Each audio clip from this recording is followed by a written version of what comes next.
Welcome to week 7, chapter 5. This is the second half of the introduction after the letters to the churches. So last week was about creation. This week is about redemption, which is my favorite part of the whole creation story, always the redemption. Again, we're going to talk about eschatology, and that eschatology, it's a big word, but it involves the last things, the 4 last things: death, judgment, heaven, and hell. It's an overall examination of the ultimate destiny of mankind. So we're going to meet the scroll today. The sealed scroll contains God's plans for the salvation of mankind. They're hidden. They're apocalyptic, right? Apocalypse, hidden, revealing what is hidden. That's what the apocalypse is about.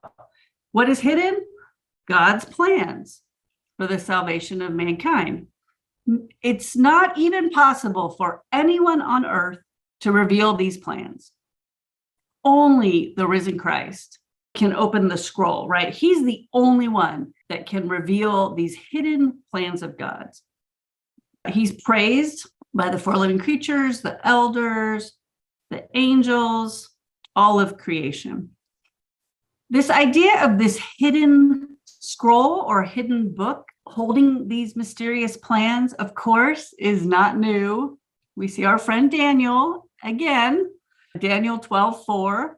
He says, "As for you, Daniel, keep secret the message and seal the book until the end time. Many shall wander aimlessly and evil shall increase." So this was back in Daniel, God telling Daniel this. Isaiah 29, "For the vision of all this has become like the words of a sealed scroll. When it is handed to one who can read with the request, 'Read this,' the reply is, 'I cannot,' because it is sealed."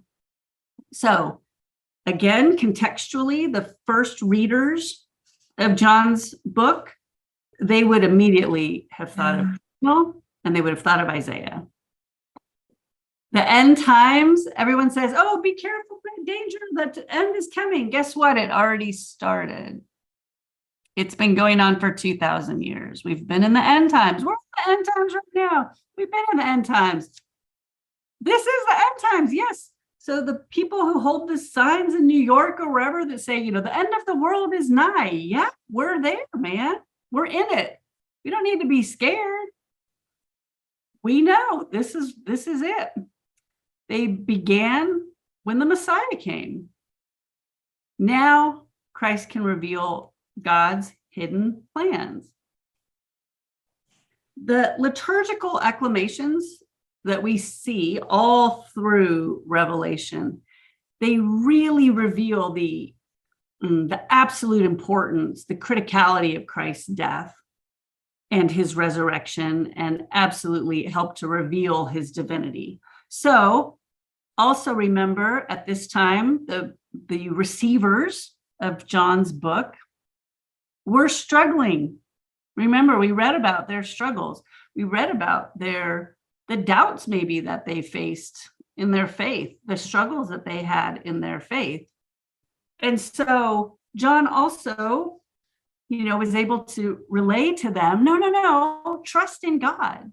Really, when I tell you this vision and all of the liturgical parts of it, Jesus Christ really, really, really is divine, really, really. So we can trust him.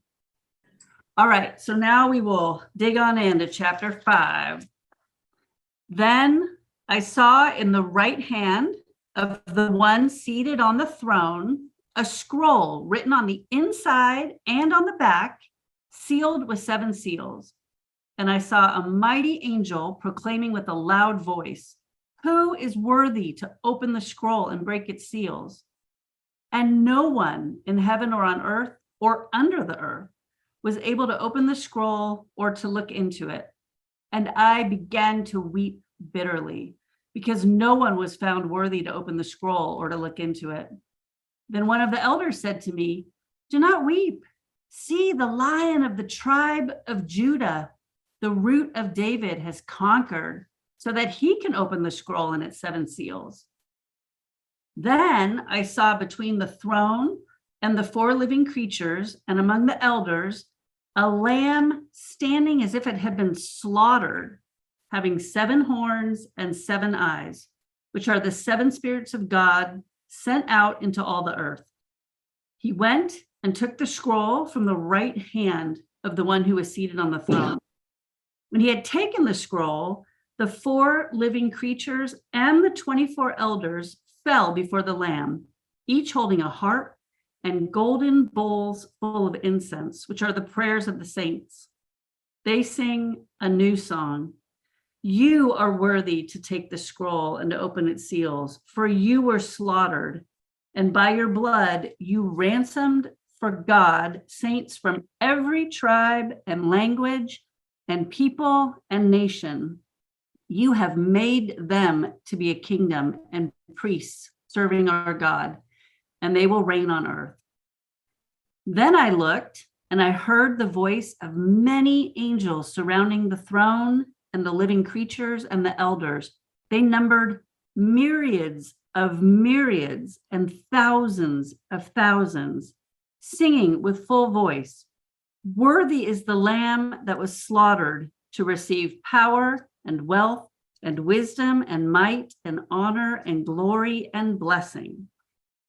Then I heard every creature in heaven and on earth and under the earth and in the sea and all that is in them singing, "To the one seated on the throne and to the Lamb be blessing and honor and glory and might forever and ever."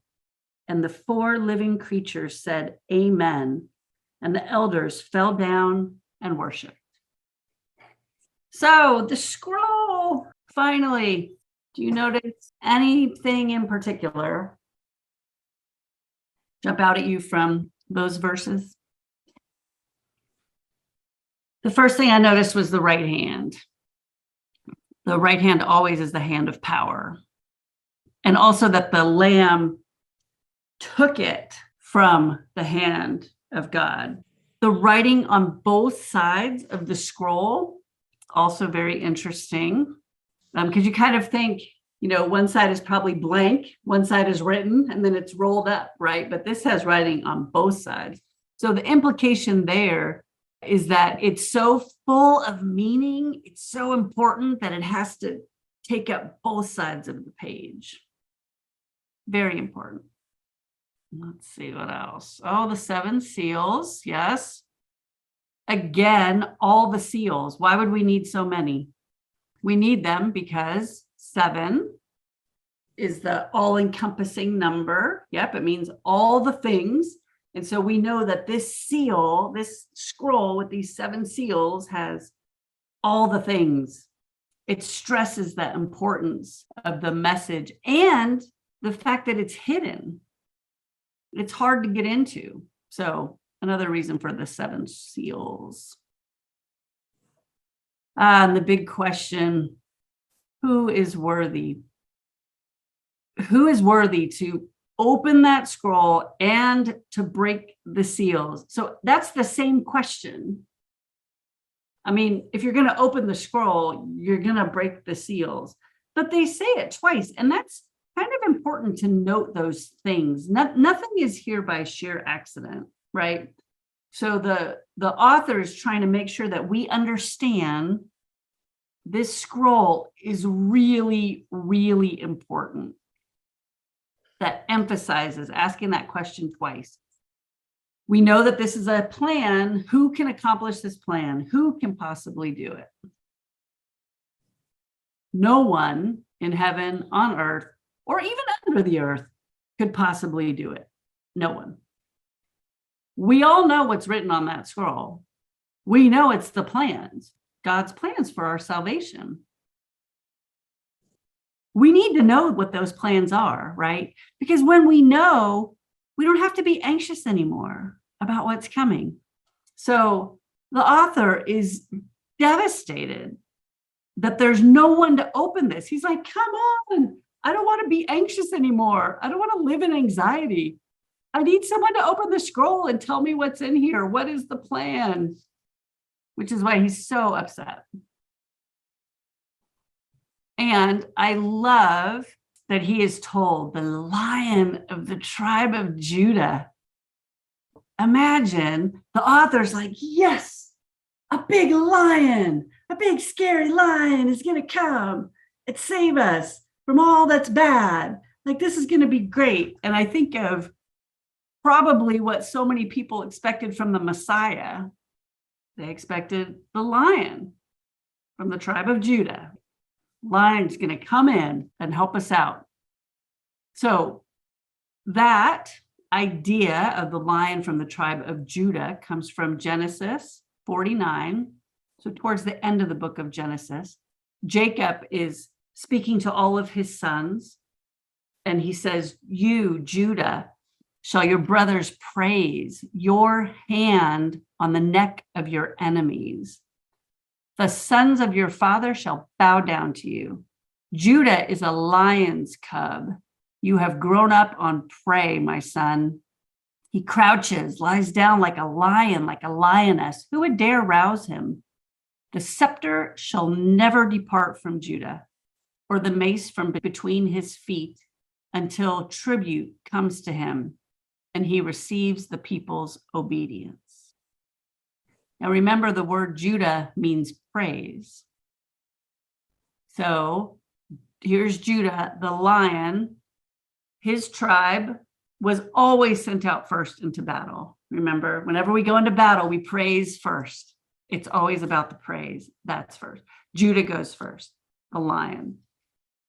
We also hear Christ referred to as the root of David, which we all, I think, know about from the tree, the stump of Jesse. So that is from Isaiah 11.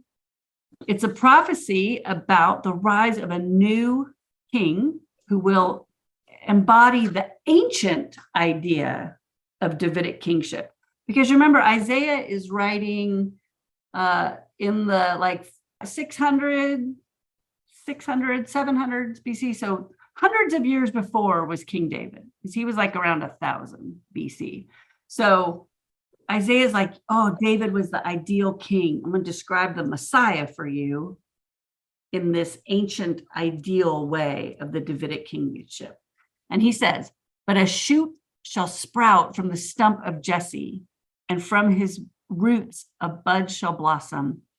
On that day, the root of Jesse, set up as a signal for the peoples, him the nations will seek out. His dwelling shall be glorious.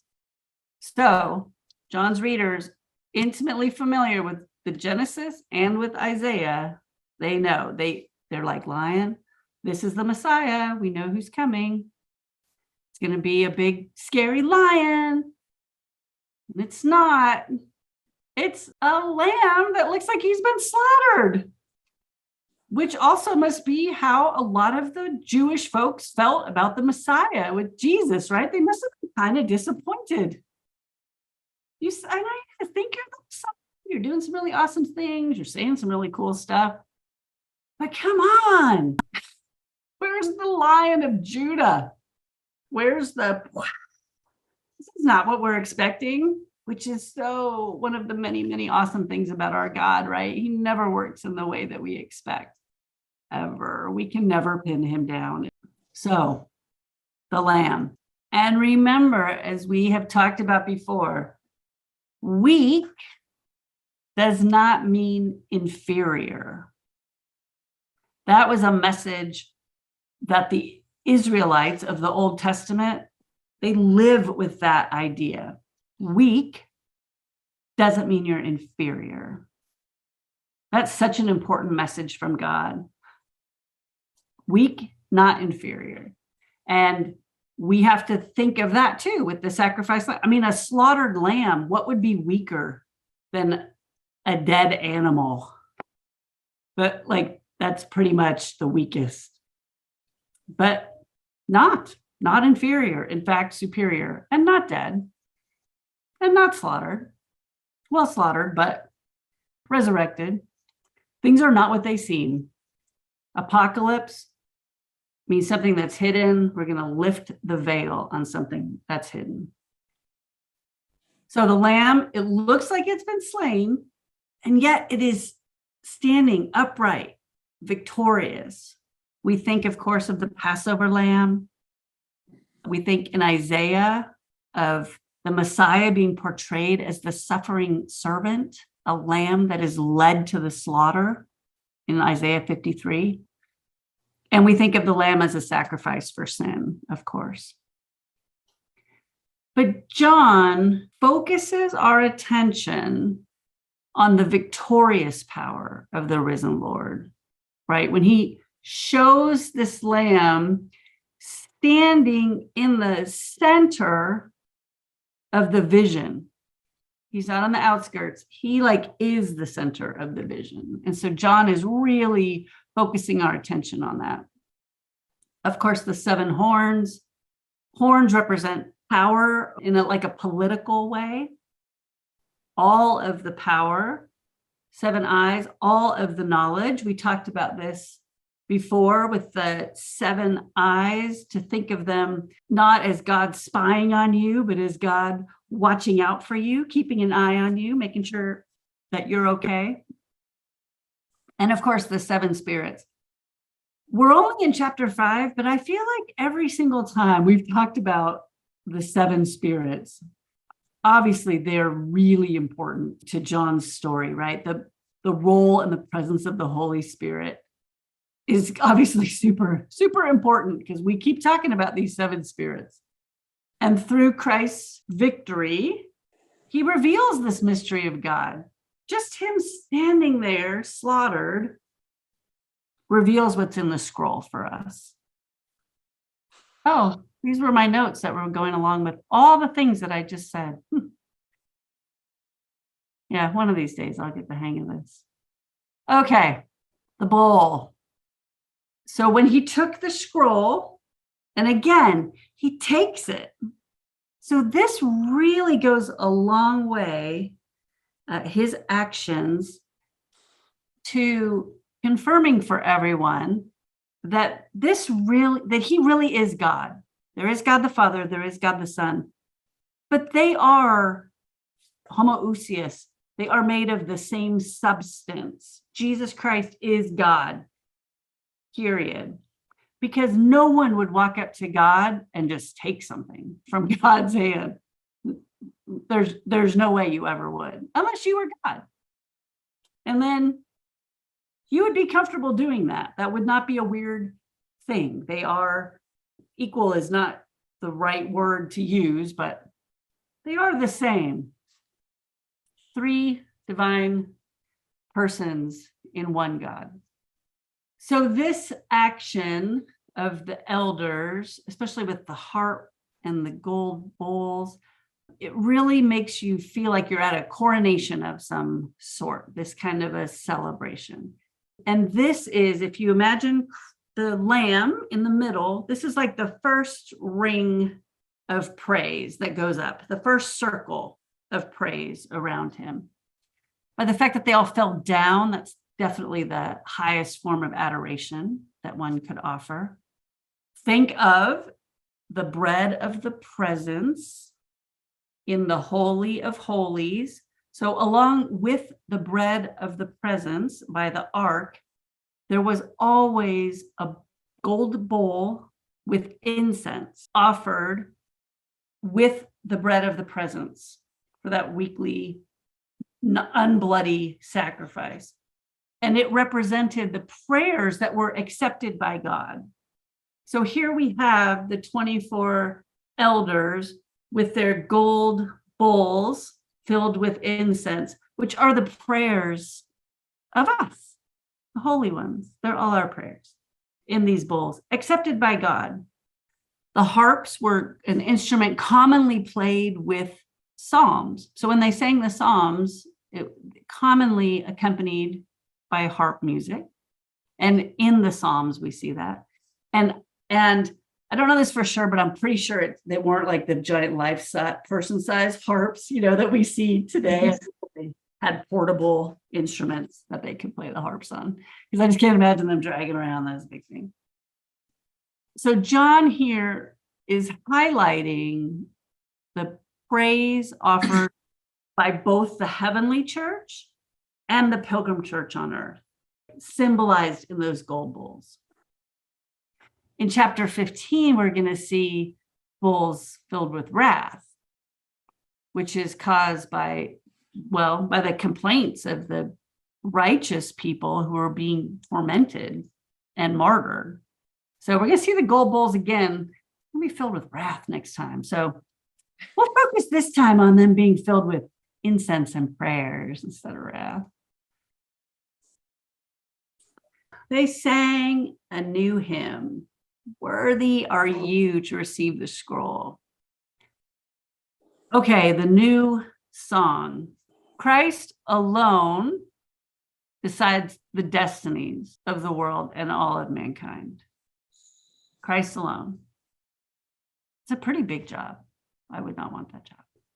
He was the perfect sacrifice, right? The sacrifice par excellence. When they say, you were slain, that's part of their song. Worthy are you, for you were slain, you were slaughtered. This is the consequence of his self-offering, right? As the perfect sacrificial victim. So by shedding his blood, he won for himself people from every tribe and tongue, every nation. So this was purchased, but probably a better word would be maybe ransomed than purchased, because he offered himself as a ransom for us as we are held hostage. You made them a kingdom and priests. Christ has made us priests and kings. This is something that God promised back in the Old Testament in Exodus. And it is in Jesus that the people have come to a maturity to be able to accept this gift. So in Revelation 21:22, towards the end, we see the end of this, and they will reign on earth. So what we're going to see is the New Jerusalem descending from heaven to earth. So they will reign on earth in the New Jerusalem. In 1 Timothy 2:4, God desires all men to be saved and to come to the knowledge of the truth. And here it is. St. Augustine, in his sermons, he said, I love this, God who created you without your cooperation will not save you without your cooperation. He created you without your cooperation. He will not save you without your cooperation. Salvation requires our cooperation. He made us a kingdom and priests. Fabulous. All right. The angels. I looked again and heard the voices of many angels. In this version from the slide, this is from the USCCB website. But the word many, in the version I read, it was myriads of myriads and thousands of thousands. In this version, it's many. It really is countless, infinite. The actual translation from the Greek is 100 million plus a million, which means a lot of them. Count like all of them. It's like the weird for a half a day, and 3 days, or what, or 2 days, right? It's that weird thing. But so 100 million plus a million is an infinite number. And we think of the shepherds when they got the announcement, right? When the angels came and it was the sky was just full of all of the angels. So many angels, all crying out together. Worthy is the Lamb. This bit that they're crying out is a doxology. A doxology is literally doxa is glory and logos. We've heard that before, the word, right? So glorious words, a doxology. And here it is, slain to receive how many things? Power and riches, wisdom and strength, honor and glory and blessing. 7 things.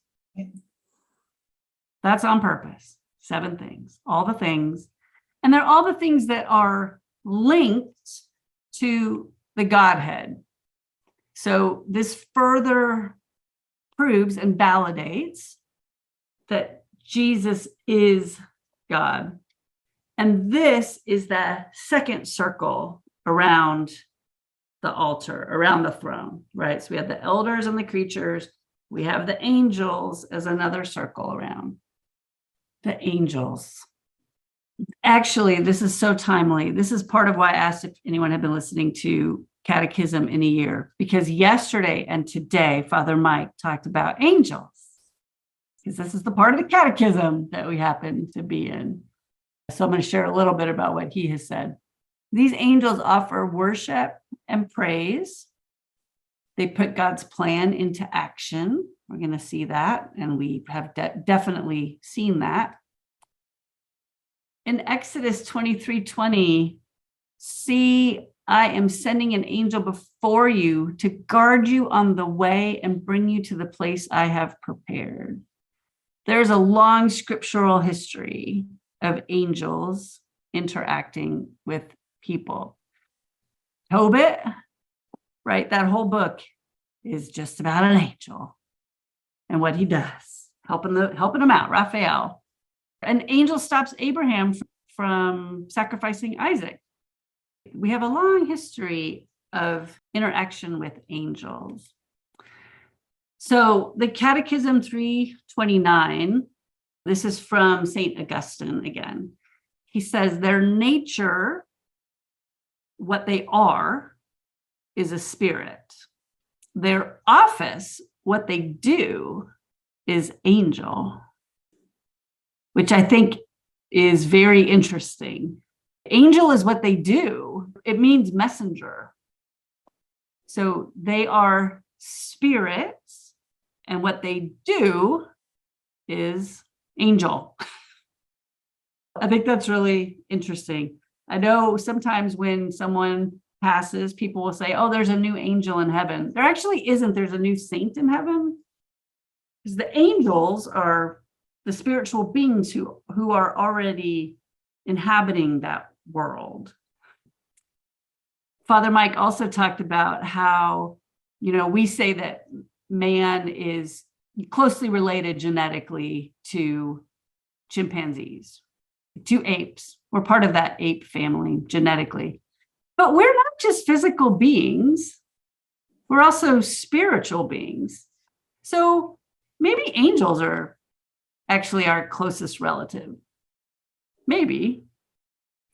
We don't want to ever say the body is bad. That is a Gnostic belief that the body is bad.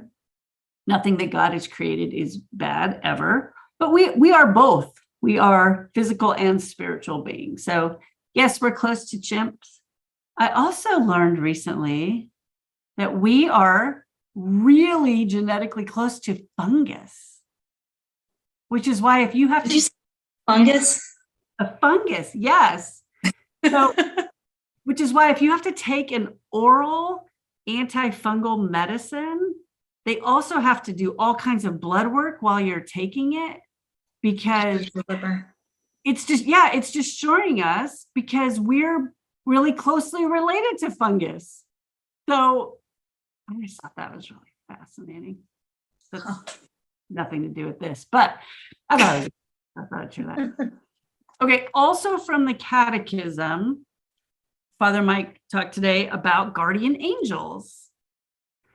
And this great reminder that from its beginning until death, human life is surrounded by angels' watchful care and intercession.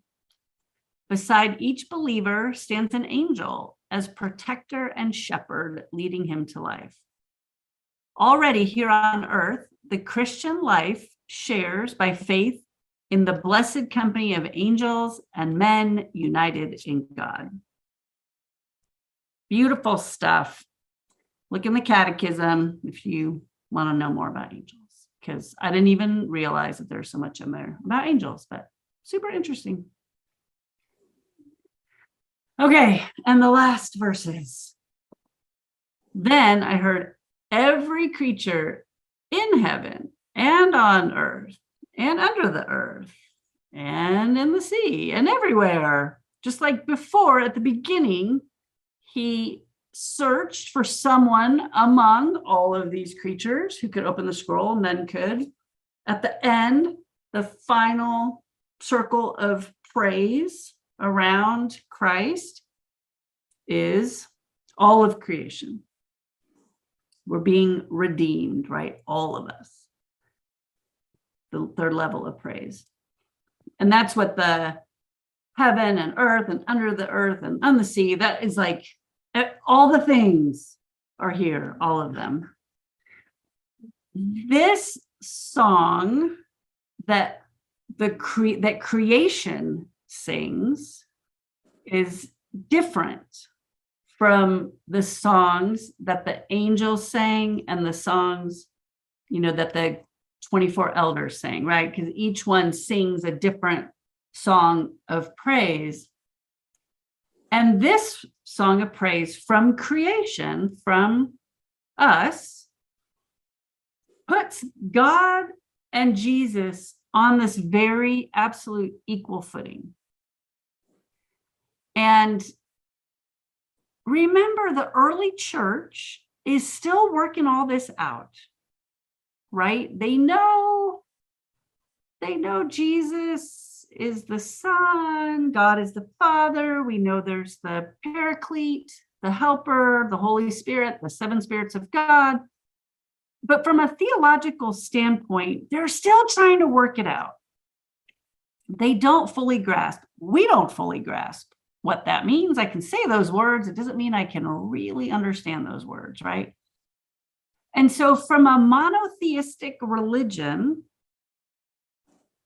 what John is writing here is pretty bold. This vision that he's telling is a pretty shocking vision, because it could be really easily misconstrued as two gods. So not monotheistic. And so this is a young church. The Christianity is new, and they won't wrap their heads around this really until Aquinas, like 1,000+ years later, before the church really understands, which is why they played like the heresy whack-a-mole for so long, because like, well, what about this? Maybe it's this. Oh, maybe. Nope, that's not it. Well, what about this? Right? Nope, that's not it. So think too about how shocking this might have been to these 7 churches dealing with all of these cults and pagan worship. And they're kind of being shown this vision of 2 gods. And so working that out could be shocking. But this phrase from creation is the climax of all the praise that's been offered to the Lamb. As always, we count, right? There's blessing, there's honor, there's glory, there's might. 4 things. The number 4 is symbolic of Christ, of God as the creator, right? And the dominion that God has over all of creation. So the number 4 is always symbolic of sort of authority over the created world. 4 things. And then the amen from the creatures and the elders closes the vision on a cliffhanger. We don't know what's in the scroll. We know he can open the scroll, but we don't know what's in there. Yeah. It's like the ultimate cliffhanger. What is it? What's going to be in there? What's the message? And we'll have to wait till next week. All right. Any questions, thoughts? This is not getting really weird. Yeah, it's getting a little weird, but not too weird. So pretty straightforward at this point. And next week we'll answer the cliffhanger of what's in the scroll. All right. And Aaron, I think you like prepping us with all the symbols and stuff. It's cool because whenever we're reading along, it's like, oh, I know it. It doesn't seem as foreign. It's super helpful. Yeah, it flows real easily. It's like when I was reading it by myself, I'm like, oh, I know what this means. So Like, that's been super helpful. 7, the 4, like you got to count the things and you have to, Yeah, if you didn't prep us, I'm sure to have 1,000 questions, but you've done really good at that part. So thank you. Good. I'm glad that you're finding it helpful. And Barbara, is it helpful with the Scott Hahn book? It is. And actually I don't know if you can see it. I had pulled up just for extra. Have you seen this? Is it coming backwards to you? I see it. Yeah, it's coming forward. Okay. It's the Collegeville Bible commentary from, God, I don't know, 20 years ago. We were doing something at St. Mary's with that. And so I kind of pull, little things like that as I read. And as you're talking, I'm doing it all. It's all good. Thank you. It's all good. It really is. I think I'm looking at it as me in 2023. Yes. And part of my brain is saying, these people really knew what he was talking about. I mean, Yeah, right. But they would have, if not entirely more than I, because all these symbols were meaningful to them. So, right? Yeah. Okay. Absolutely. Yeah. Because they could probably quote Isaiah to you. Right.